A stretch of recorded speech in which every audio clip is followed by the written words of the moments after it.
L'océan, quels que soient les angles sous lesquels on le regarde, c'est devenu un élément central de notre monde.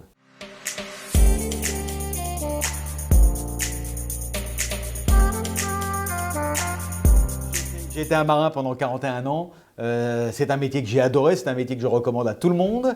Mais il y a un temps pour tout. Et donc il m'a fallu quitter ma marine bien aimée pour commencer un nouveau métier. Et il se trouve que dans la marine, il y a un moment où j'ai fait de la recherche. La marine m'a envoyé faire une recherche en océanographie, un doctorat. Et c'est une période assez courte, mais que j'ai beaucoup apprécié, beaucoup aimé. Et j'ai souhaité revenir dans le monde de l'enseignement supérieur et de la recherche. Non pas comme chercheur, mais plutôt comme praticien de la mer et comme marin qui a un peu de connaissances sur les besoins que ont les marins sur l'océan, les acteurs, les différents acteurs du monde maritime. Et si je peux arriver à établir des connexions, des ponts entre le monde universitaire et le monde maritime, eh bien je pense que j'aurai rempli une partie de ma mission.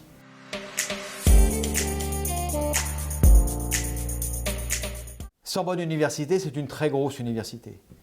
Une des toutes premières universités dans le monde. Et à l'intérieur de cette université, les sciences de l'océan, c'est un domaine d'excellence, comme les mathématiques, à l'intérieur de Sorbonne Université.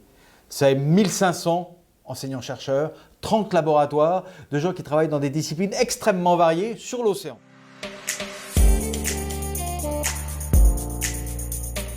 L'océan est un vrai sujet, est un sujet de niveau mondial. C'est la raison pour laquelle les Nations Unies ont lancé la décennie des sciences de l'océan au service du développement durable. L'océan, c'est le climat.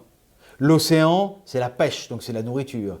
L'océan, c'est le niveau de la mer qui va monter. L'océan, c'est le commerce, c'est ce que je porte, c'est ce que je mange.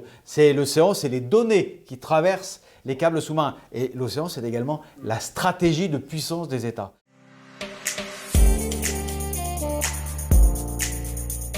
Si vous regardez la situation européenne, la politique européenne qui a été mise en place pour la pêche, elle n'est pas parfaite, elle est certainement amendable, etc. Mais voilà des pays qui étaient en compétition les uns avec les autres pour un accès aux ressources.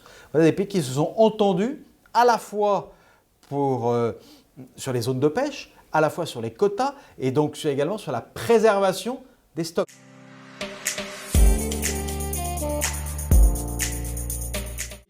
L'océan Arctique, tout le monde le sait, à cause du réchauffement climatique, se transforme plus vite que tous les autres océans.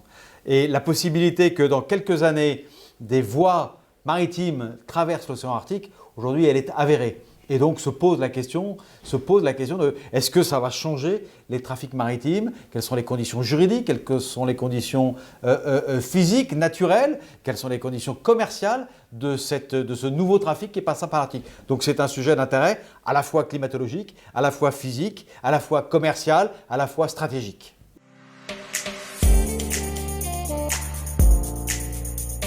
L'intelligence artificielle a de multiples applications, aussi bien dans la science à des niveaux très très fondamentaux que dans des applications.